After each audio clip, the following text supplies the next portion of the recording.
Hi students, and welcome to the next session. We are now up to the resource support number 1 for workforce planning. Now, workforce planning is the third subject in our first term for Diploma of Business and Diploma of Management students. It's the third icon or the third subject that you see in your list. So this is the first resource support session.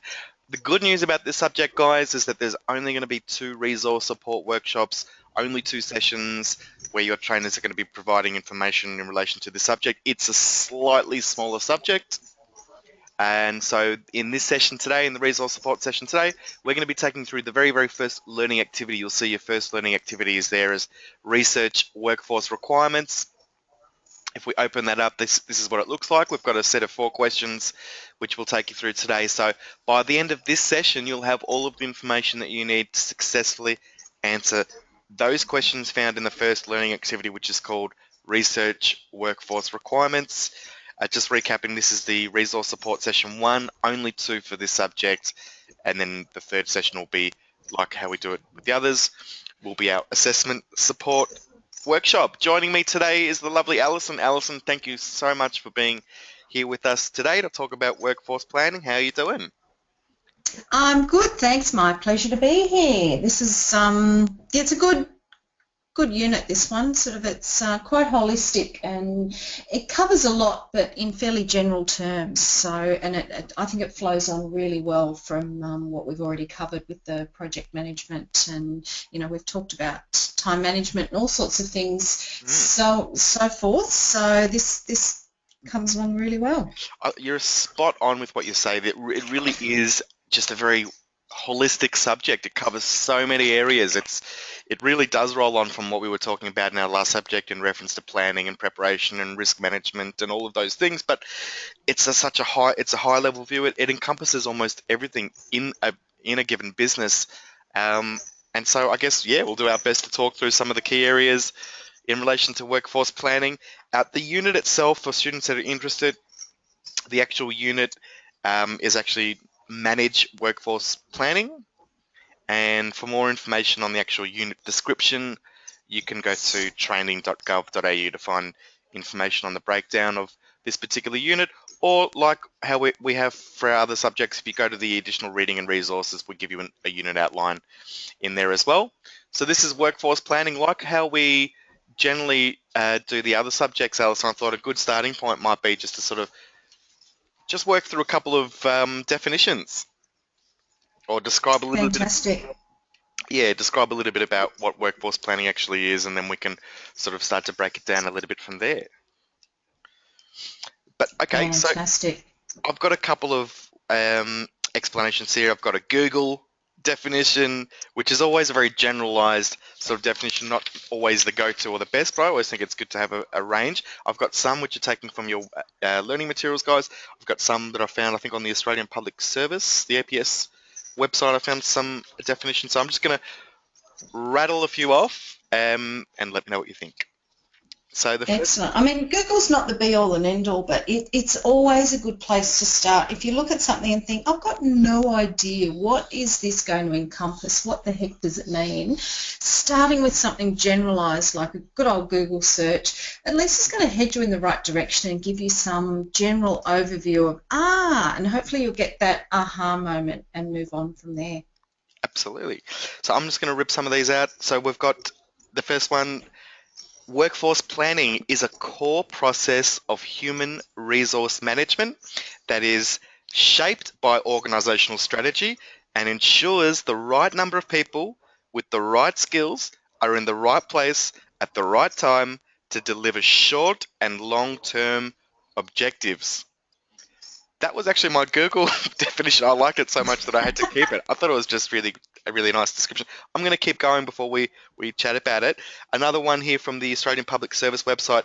Workforce planning is defined as a continuous business planning process of shaping and structuring the workforce to ensure that there is sufficient and sustainable capability and capacity to deliver organizational objectives now and into the future.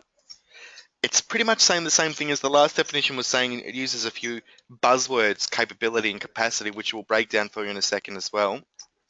And I've got another one here.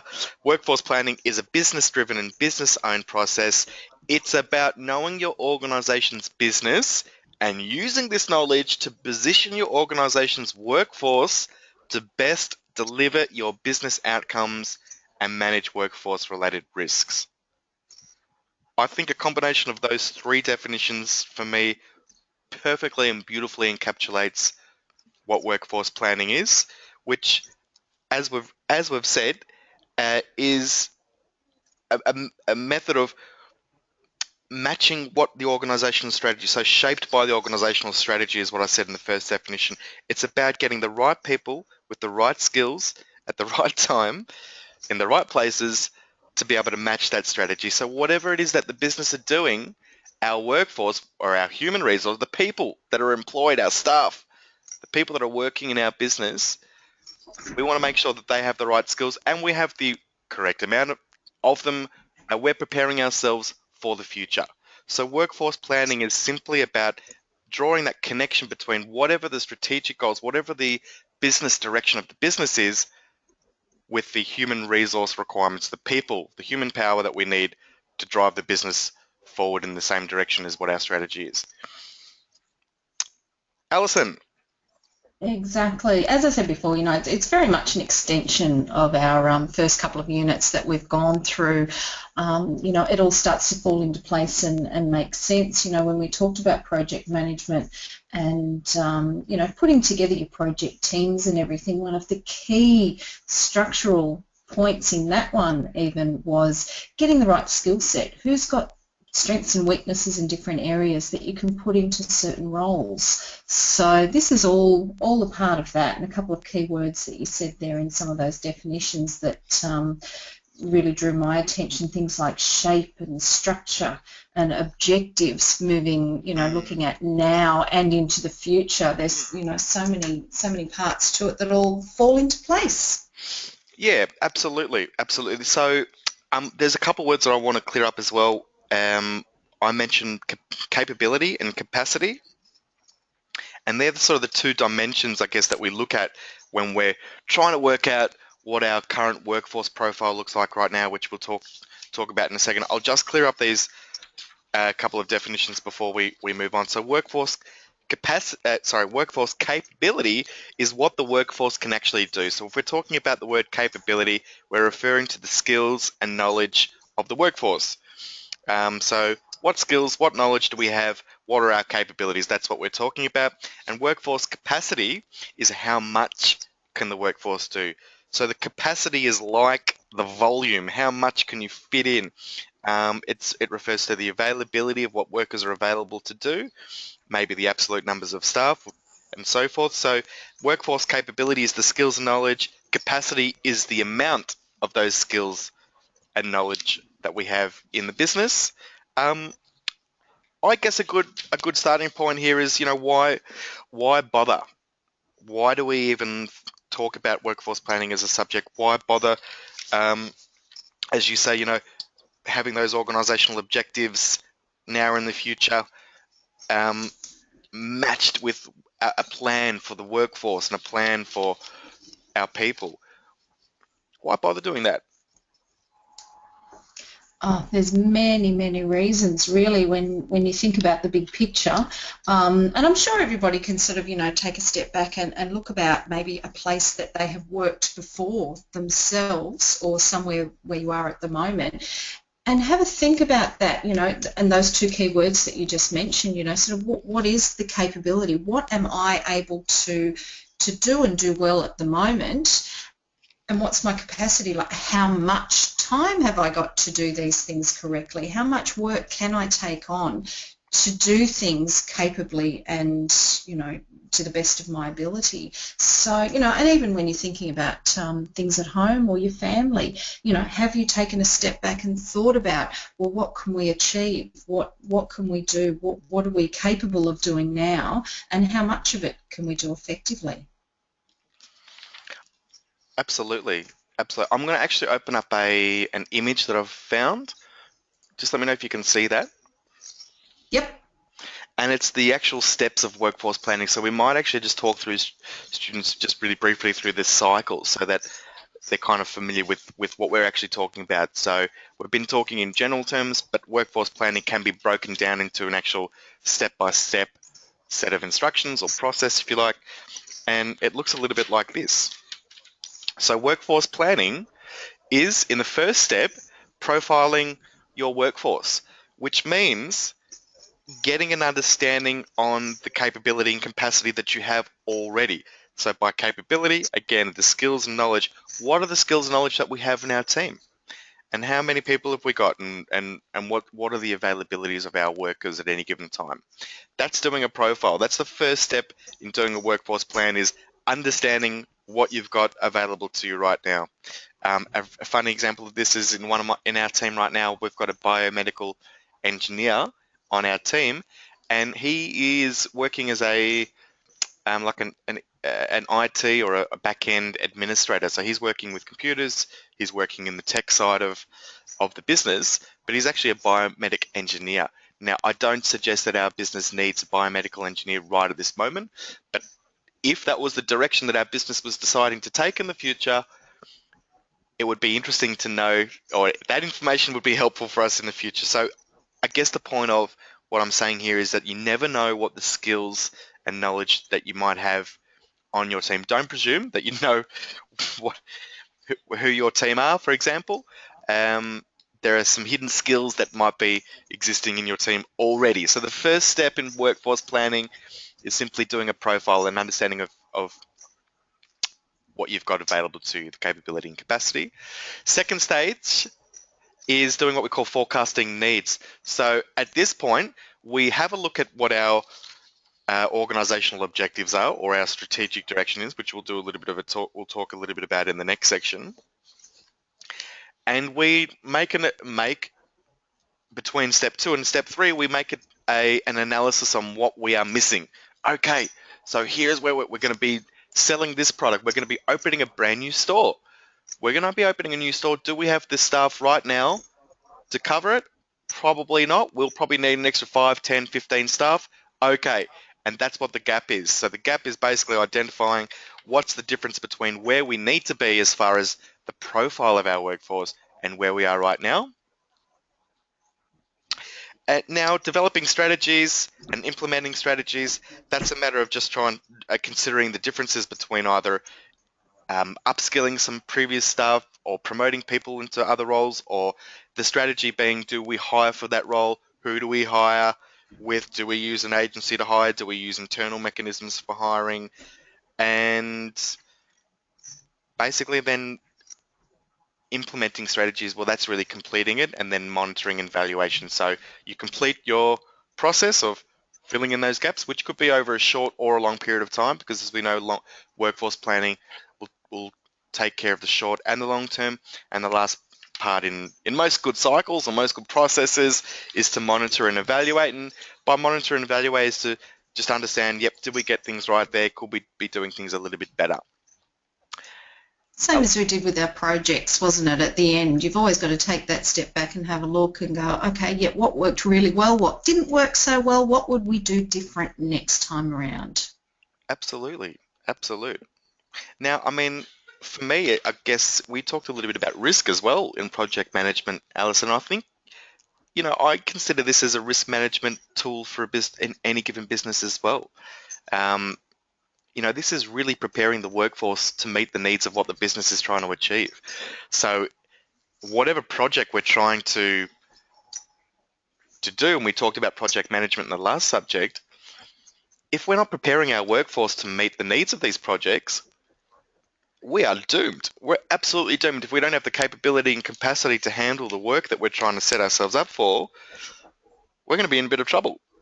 So That's right. It's all about planning for success, isn't it? Planning to maintain the excellent business, hopefully, that you've already got, rather than reacting to problems as they come up. Are you looking at things going, okay, we're going to plan to continue to grow the business, develop our skills, those sorts of things? Or are you going to react when things start to one by one fall over and tumble into a bit of a downward spiral? So plan things rather than react to issues as they come up. Absolutely. And you know what? Things are always cheaper when you're organized as well. So if you've got your recruitment strategy organized, if you know exactly how you're going to be training, upskilling staff, and we'll be talking a little bit later in this session about becoming a workplace of choice. Like, how do you retain good staff? Because it's expensive to hire people. And so I guess these plans also help minimize the damage, financial cost and burden to the business by having to hire staff a lot of the time. Um, so then I guess that's why we call this a real holistic subject, because it touches on the business direction, it touches on areas of culture, but also we talk about recruitment. It's all part of the same subject, so it's a very interesting, holistic subject. Looking at the first step there, profiling the workforce. So I guess when you're trying to profile a workforce, really it's a set of questions that you're looking to have answered. So you're wanting to gather information about the skills and knowledge that your team already have. That's probably one of the most important things, is understanding the skill and knowledge. So if they've had training, what level of training, all of those sorts of things, we want to capture all of that information on our staff. So here are some typical questions, just even some basic questions that you might use to help profile your own workforce. What is the total number of current staff? What are the employment modes? Full-time, part-time, casual? Where are the working locations for these employees? What is the average age, or what are the ages of our staff? What's the gender mix of our staff? What's the cultural diversity or nationality amongst our staff? We'll talk about this as well a bit later. What are the working hours? What's the average length of service and retention within our staff? Um, what are our Yeah, and probably the main things. What sort of training programs have our staff been through? What sort of qualifications? That's a big one. What qualifications do they hold? And generally speaking, what are the skills and what are the knowledge, or what sort of knowledge does each of our staff members have? So they're the And sort of it's really good, sort sorry. of a general, sorry, Adam, a general sort of, profile for people. In this particular industry is a classic example, sort of, I myself work for a couple of different organisations. So they each have a profile on me to know, what skills and qualifications do I currently have that I can then use to help benefit that particular organisation. So how can they use me in the most effective way? And are there, things like, for example, a working with children check that we need to have for, each different organisation that we have. So they would have a profile Yep. on me, and I know one organisation that I work for just has an actual, folder in the drawer of the filing cabinet, and it has copies of all the different things that I have that I need to do the job that they need me to do. Yep, and this is exactly what I wanted to talk about next. So that's perfect, Alison. The question that students might have is, well, how do you get that information? We don't expect that you're going to walk around with a series of questions and answers and folders and start writing questions. As you've mentioned, most businesses will use a combination between a hard copy folder, which contains details of employment, but also organizations are using HR management systems, which harbor employee details on a computerized system, which might have, certified versions of qualifications or training, that, as you've mentioned, things like training as well, that might have been done. But those HR management systems, those electronic systems, can also do a range of other things too. They can also cover off compliance. I know I've used a lot of these systems in places that I've worked in to answer questions in relation to workplace occupational health and safety, amongst other specific bits of legislation that are required as part of your employment terms. the organization can cover off, go, okay, if you jump online to our HR management system, complete the test, those records will stay there on our HR system. Therefore, it's part of the profile of the skills and knowledge and information that we need to manage and maintain for our staff. But the other main use for these systems is actually there to manage things like leave, sick leave, annual leave, and they're there to manage short-term staffing issues. So, for example, if you've got a team of maybe 20 people on your team, and at any given time you'll need a minimum of 15 people to be there, you always account for one or two people that might be sick on any given day, and you have a look. Your staff members can actually submit a request or an application for leave through these systems, and the computer system can also help and determine, no, wait a second, we've got 5 people already that are taking the day off. We can't really afford to have anybody else take the day off. So they can be there to also help us manage those sort of short-term, leave records. Individuals can also use them to view things like old pay slips and other personal information, update their own records if they move house, things like that, their personal details change, they can update that system. And that's typically the way that a lot of businesses operate these days. There's no one particular system that's sort of like the go-to. Every industry has their own needs for holding information about their employees, depending on different legislation requirements or whatever it might be. Now, for us, Alison, in where the business that we're working in, we need to have certified copies of qualifications and training that our employers need to have on file, on record, and so they do use an automatic. They use exactly what we're talking about, an electronic HR management system to keep, as you said before, things like your qualifications and records like that need to be kept. Yeah, and I mean, there's certain industries too that really have to be very focused in those sorts of areas. I'm thinking straight away things like hospitality. They know they have to be really well planned and managed in that sort of an area. Like they know when they're going to be busiest and what skill level they're going to need, front of house, in the kitchen, all of that sort of thing. That's probably my experience in teaching in the hospitality field, coming across there.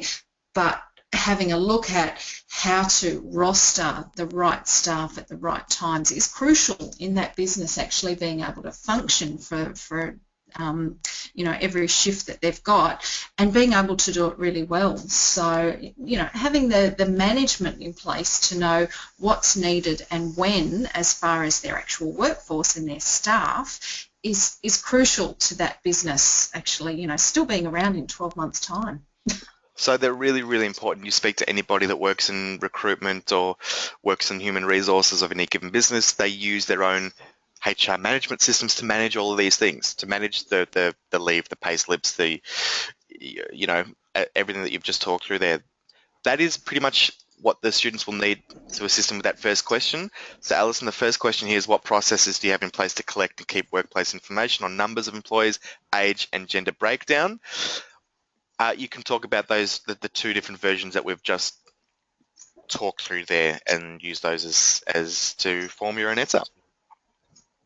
And yeah, some of the students might need to actually ask a few questions of their employer, perhaps if they haven't had experience in putting together that sort of information, or know firsthand exactly what's in existence in the current place that they work or somewhere that they've worked before. So you might need to perhaps just ask a few questions on that one and find out what's in place and what works. Yep, and don't forget, this is still part of that first step of profiling the workforce, understanding what you have already available, in terms of then therefore being able to make your strategy to achieve the goals of the business. So it's all this is where we all link back together into workforce planning. Next question, it's actually talking a little bit about diversity. So let's talk about diversity. Diversity is a word that kind of pops up quite a lot. the word diversity or diversity in the workplace actually means having employees from a wide range of backgrounds, and this can include having employees of different ages, of different genders, different ethnicities, physical abilities, um, educational backgrounds, working experience, and so on and so forth. It is not just a different ethnicity or nationality is what we're aiming for with diversity. We're actually aiming for a range of skills and knowledge, ages, as well as ethnicities and nationalities. But some interesting facts. Actually, there's some good facts on your learning materials on cultural diversity in a team. 4 out of 10. love a lot of the information that we've got included on these sorts of things about the workplace these days. There's some great facts on there. Absolutely. But I look some facts here which I think just Australia is, as it says here, Australia is often referred to as a multicultural nation. 4 in every 10 Australians are migrants or the children of migrants. 1 in 4 uh, of Australians was born overseas. I think that's an English faux pas there. 13.7% of Australians were born overseas in non-English speaking backgrounds. People from 160 different countries live in Australia. How about that? Uh, this means, and this is what's written here, this means that in our society there are many cultural groups and subcultures that will impact on your work and working relationships. That's just to sort of outline the importance, I guess, or the appearance of diversity as it stands already. Um, some other stats that I found because I was so excited about some of those numbers, I just started looking for some more numbers, looking for the benefits of diversity. Companies that had a high executive and board diversity actually reported earnings before interest and tax much higher. So they did a study, it was a 10-year study that was done in the US. It actually profiled what they considered were the top 50 companies that had diversity within their organization, within their workforce. And those top 50 companies outperformed the S&P 500, so the top 500 companies on the stock market, by 25%. And the Nasdaq, actually they beat the Nasdaq by an even higher margin. So just 50 companies that were recognized as being the leaders in having a diverse workforce clearly outshone the top 500 companies on the stock exchange by a whopping 25%. That's in the US, not in Australia. But Yeah, again, it's about looking at the big picture, isn't it? Sort of, you're looking from within, and how that's going to reflect on your business and how you're going to be able to attract the wider market as well. So it's really all about looking at that bigger picture. what are some of the benefits, though, of having a diverse workforce? I mean, why would we go to the efforts of trying to create a diverse workforce, or why are we even talking about this? Okay, we've got some statistics. We realise that Australia is quite diverse. Okay, we realise that there are some statistics that show companies that have done well from this, but why? Why do you think cultural diversity is an important thing to establish in a workforce profile? Within, and again, different businesses are going to take a different take on it and look at different benefits to them. So it really depends on the business, but generally speaking, having the experience of different diversities just opens so many different Mm. ideas and thought processes in the workplace these days. I think it's going to educate from within if you've got a diverse workforce. Absolutely. That's probably the biggest part of it. You've got different attitudes, you've got different sets of skills that are coming to the table with ideas, and can help us to innovate because we've got abilities to problem solve from a range of different backgrounds with a range of different ideas. Um, Certainly things like customer service, where especially where you've got language components or cultural competency skills, it could be like an absolute asset to the business. Also, understanding some foreign markets as well, access to some overseas or global markets might increase simply by having that diversity within your own team. Um, Yep. but, but look, for the most part, I see it just different people with different backgrounds will have different ideas, which, when put together, gives you a lot more to work with, gives you more ability to problem solve, more ability to push the boundaries, create, and innovate. Um, yeah, I think I guess they're the main reasons why you would probably push for it. Um, that is the second question for this set. So, okay, so the part of this question that the students need to actually answer is describe 3 examples of strategies a workplace can use to ensure that it has diverse workforce and manages cross-cultural issues well. So, what are some strategies that you can implement uh, to ensure that you've got a diverse workforce? So, there's actually 2 questions there. What are the strategies you can implement to ensure that you A1 have a diverse working force, and 2 that you manage it well? So, let's look at the second part first, if that's okay, Alison. What are some Mm. ways that we can manage it well? So, if we establish, firstly, how can we establish it? But then, secondly, once we've established a diverse working force, what are some things that we should be doing, or some strategies, some things that we should consider doing to maintain that, or to handle it carefully? And it'll be really interesting. I'm hoping that some of our group of students actually have some first-hand experience in this, in that they've perhaps worked in places that have done this particularly well.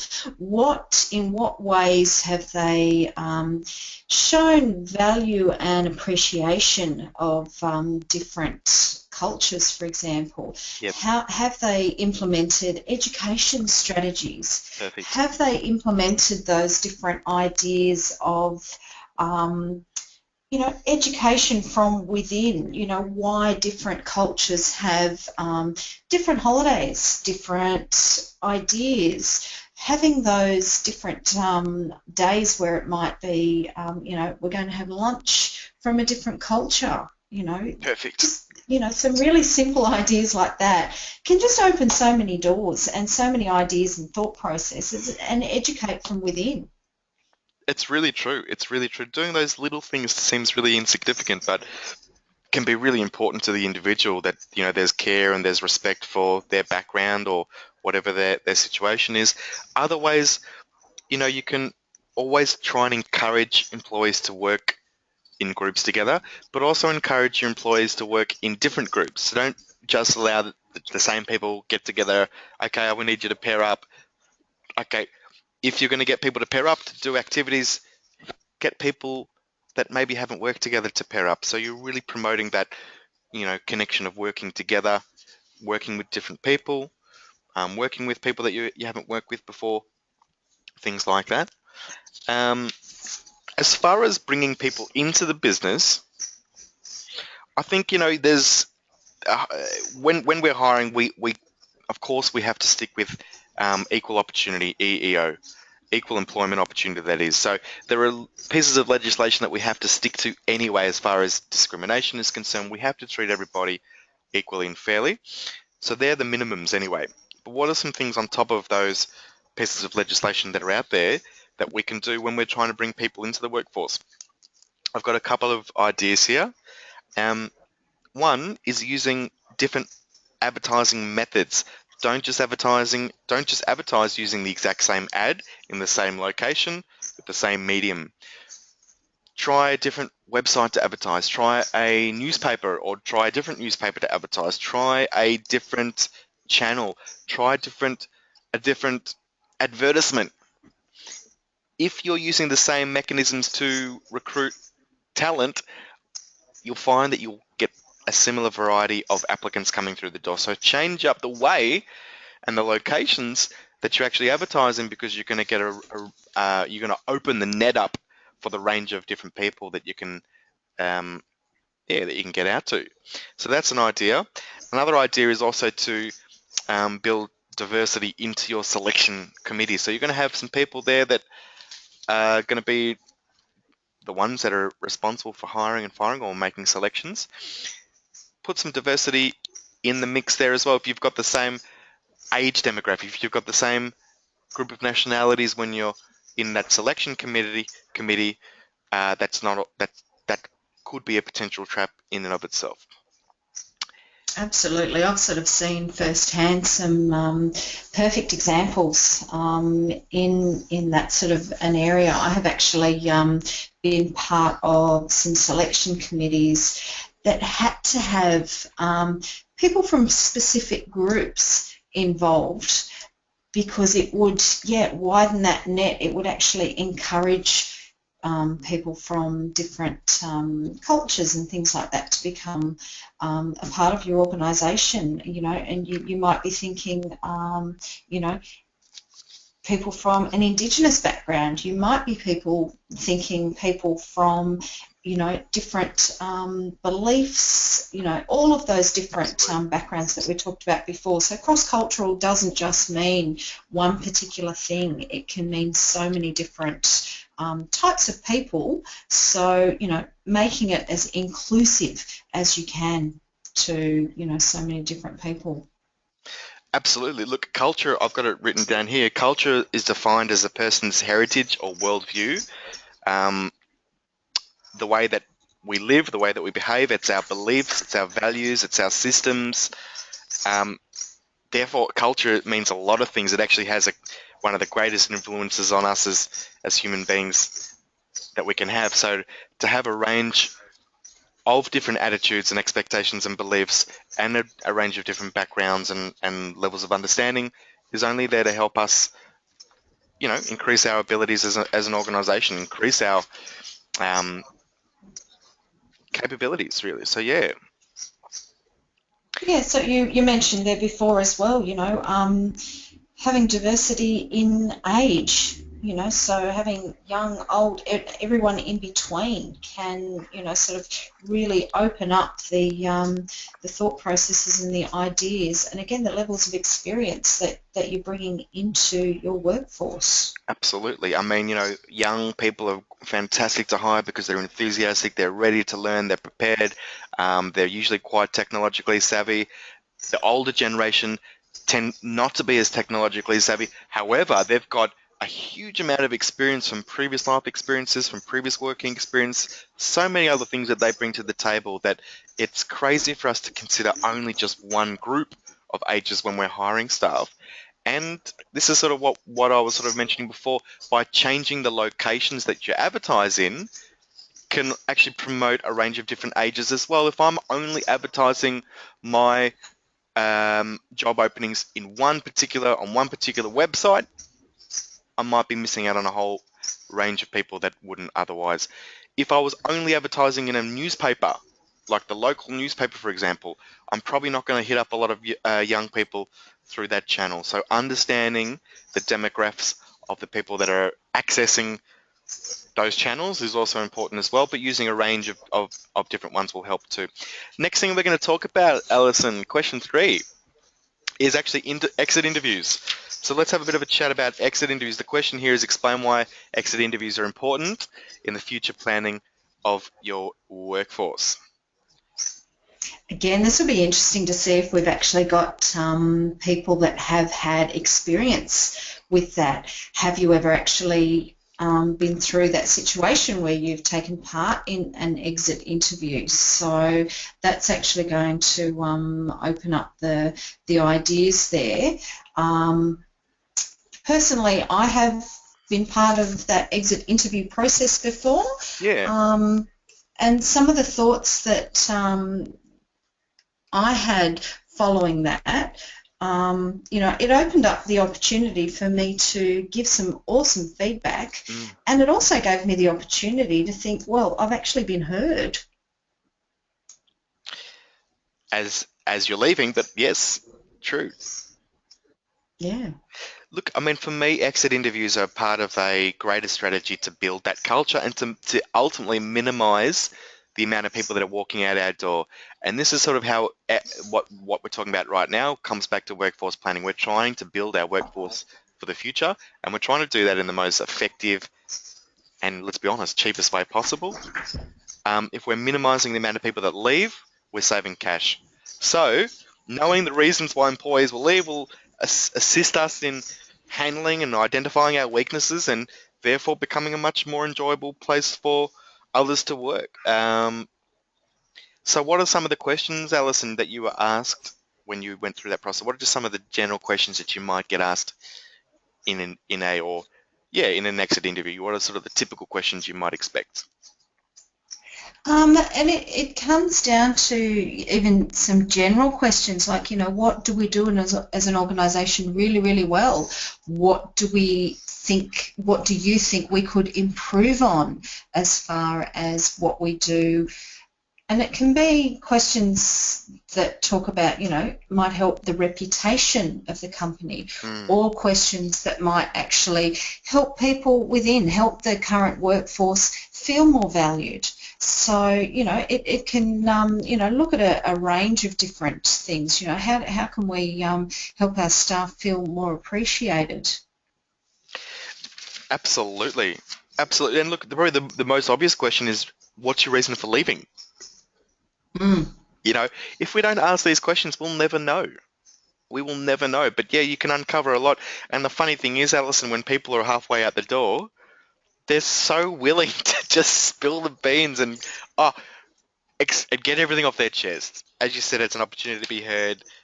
Staff members, it's an opportunity because let's face it, when you're in the heat of it or in the heat of battle and you're not enjoying yourself and you're thinking, okay, it's time to go, and you're organizing, your exit, as it were, you're probably all the way up until that point, you're probably not willing to express all of the reasons why you're wishing to leave.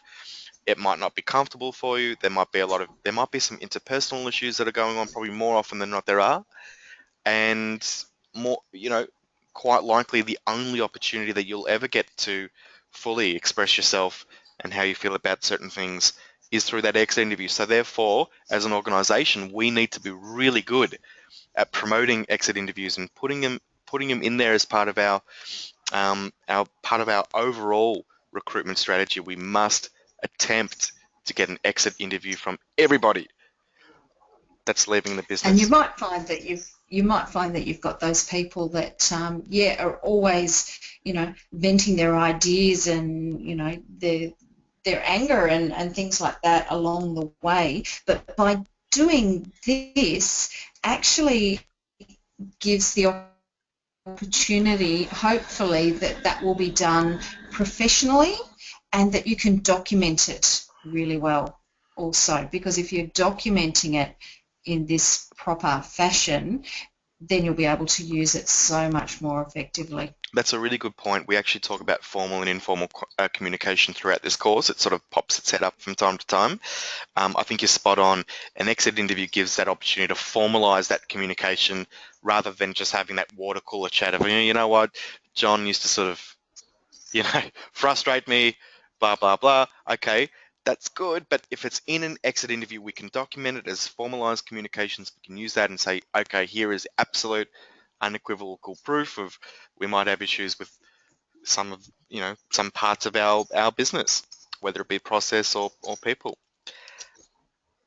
So that's exit interviews, which leads on beautifully to the next question, which talks about what are the types of programs that you could implement to ensure that your organization is what we call an employer of choice.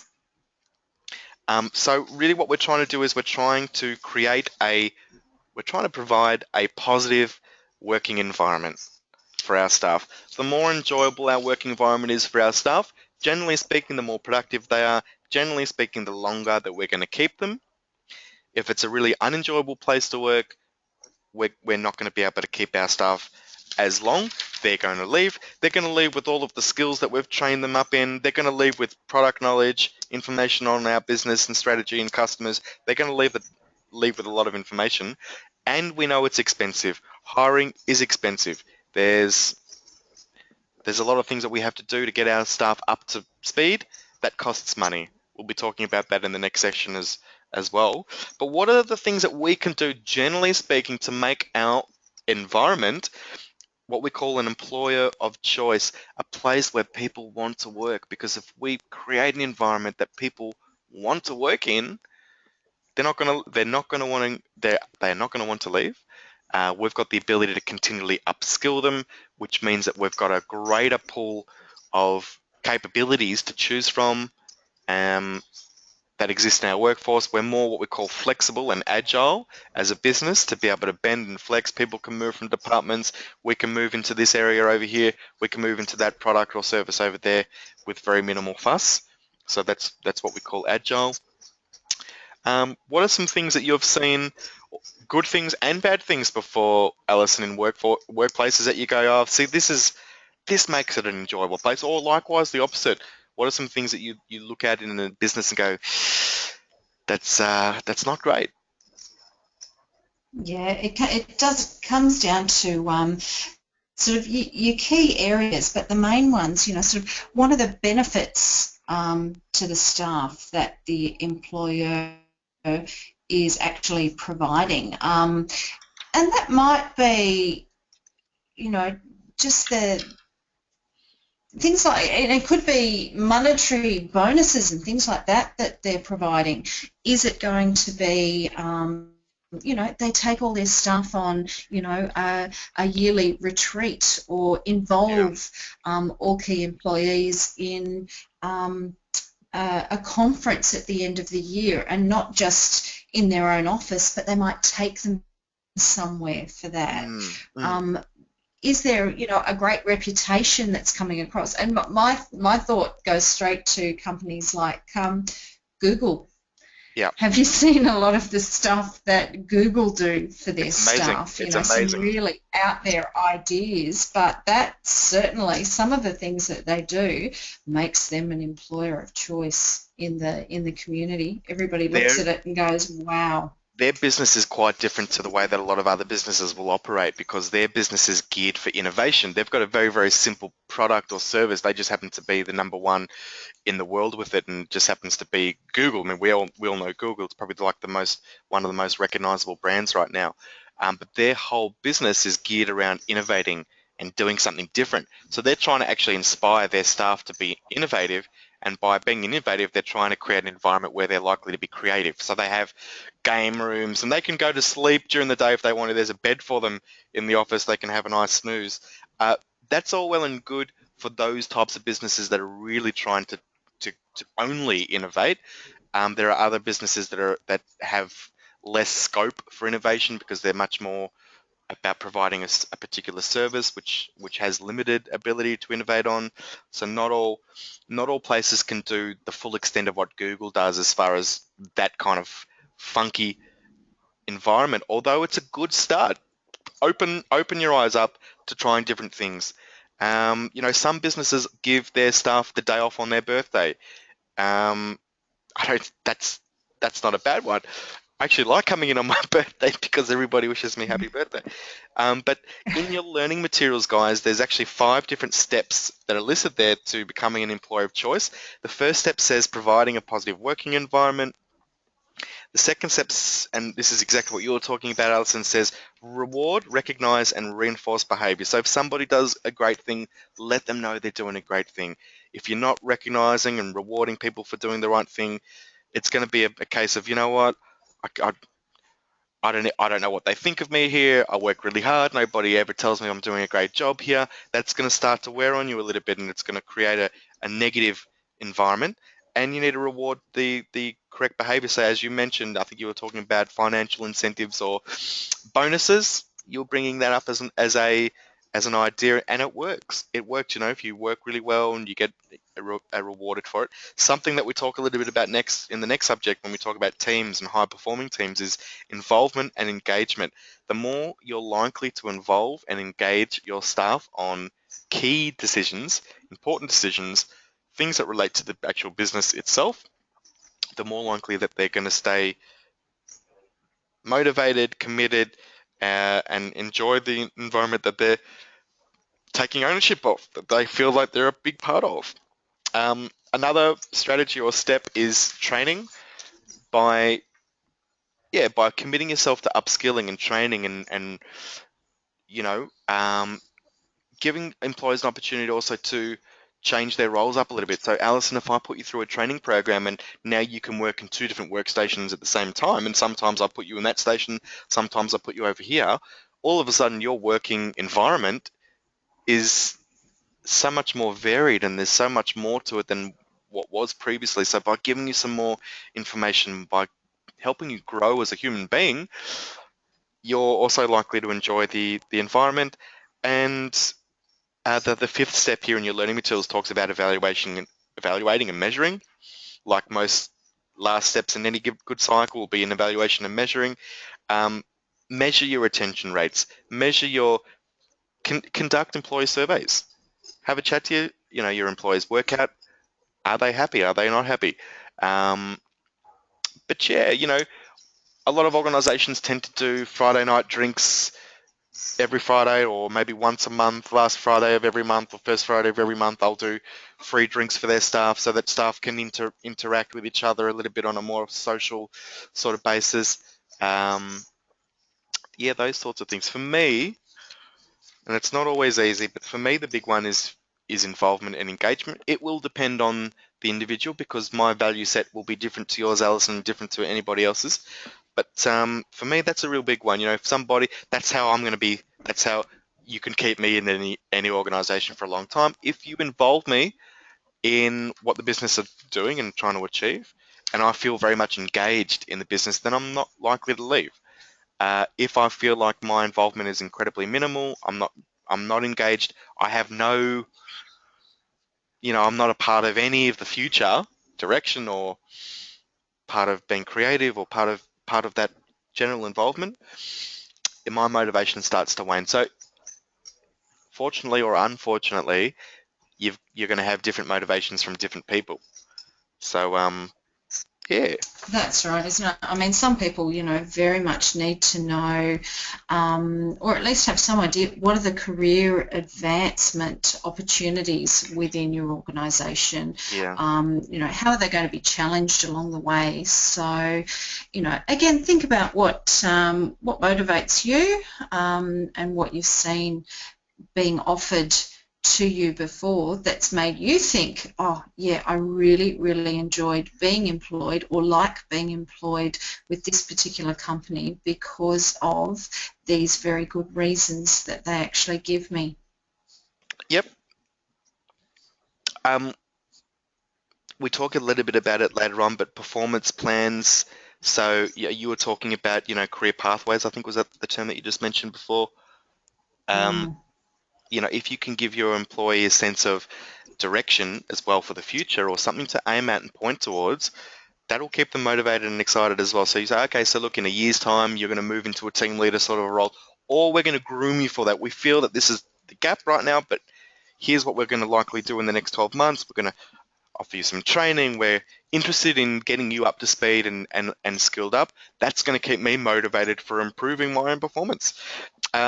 You've got to listen to your staff, though. I mean, there's no point in every company will have a different culture, and I think it's also important to keep your culture authentic. So don't force a culture that's not authentic. And I guess what we mean by that is the culture that exists at Google is not necessarily the culture that's going to work perfectly well at a um, tax agent, for example. So understanding the environment that you're in is also really important.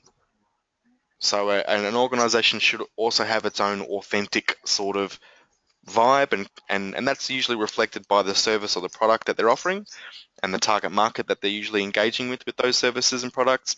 So sort of keep it in line with that a little bit, keep it authentic. Don't try and force anything. I mean, that's kind of a key leadership thing anyway. A key leadership skill is to have authenticity. If somebody feels that somebody's being lied to or that it's fake, it doesn't feel good at all. Um, so authenticity is really important in also creating a great culture. And Yeah, as I said, listen to your staff, do surveys, get information from your staff, and involve them. I mean, in one of the previous workplaces I used to work, there was a young lady who they actually had, end of month drinks, and they had a quarterly party that they would hire a venue out, and they actually made a group of these young gals in the business responsible for organising all of that stuff. So they got to spend a half a day every week or 2 weeks in their own little subcommittee. The girls loved it. They'd talk about where we're going to go for drinks next time. They'd go and research places to go out and enjoy. But as a result, those girls were really that really enjoyed their working environment because they felt that they had a part of socializing the environment, and they would also promote the social activities themselves, which got other people to come along, which therefore made it a more enjoyable place to work. So by involving your staff in some of these actions and decisions and programs, you're going to create an environment where people want to come back and work and be a part of it.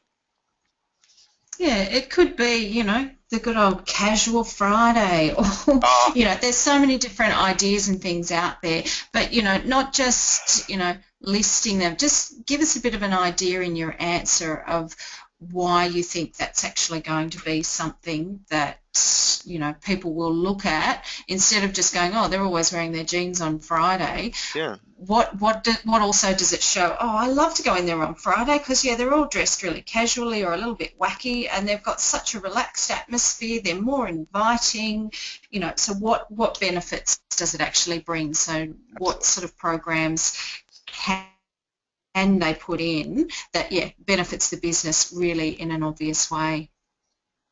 It's a really great discussion talking about culture and talking about how to build a great culture and how to build, you know, how to become an employer of choice. It's an endless conversation, and I think it's a great conversation to have because this is really what pushes your business into the next century. This is what effectively can help your business to be creative, to people that are happy and enjoy that working environment generally are more productive as well. I mean, I think there's a lot of evidence out there to suggest that if you're happy, you're more likely to work at a better rate or be more productive or be more creative.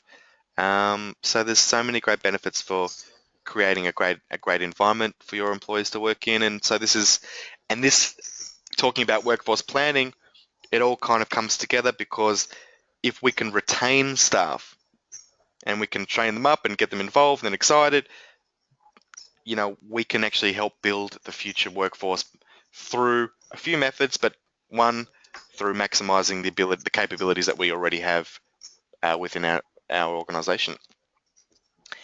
Alison, is there anything Absolutely. is there anything else you'd like to add to today's discussion on workforce planning or this first set of questions that the students need to answer?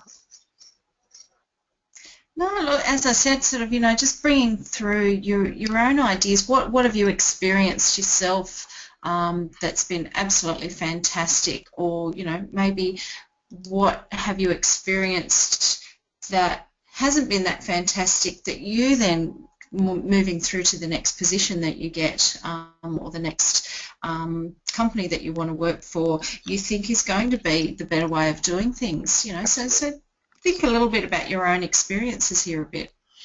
Look, the way that staff, your supervisor, the way that they communicate with you or don't communicate with you is a really big one too. So when we're talking, about working with teams or when we're talking about leadership skills and practice throughout this course, all of these subjects do come back and relate to each other. They all come back to each other at some point. They all do relate to each other by hook or by crook.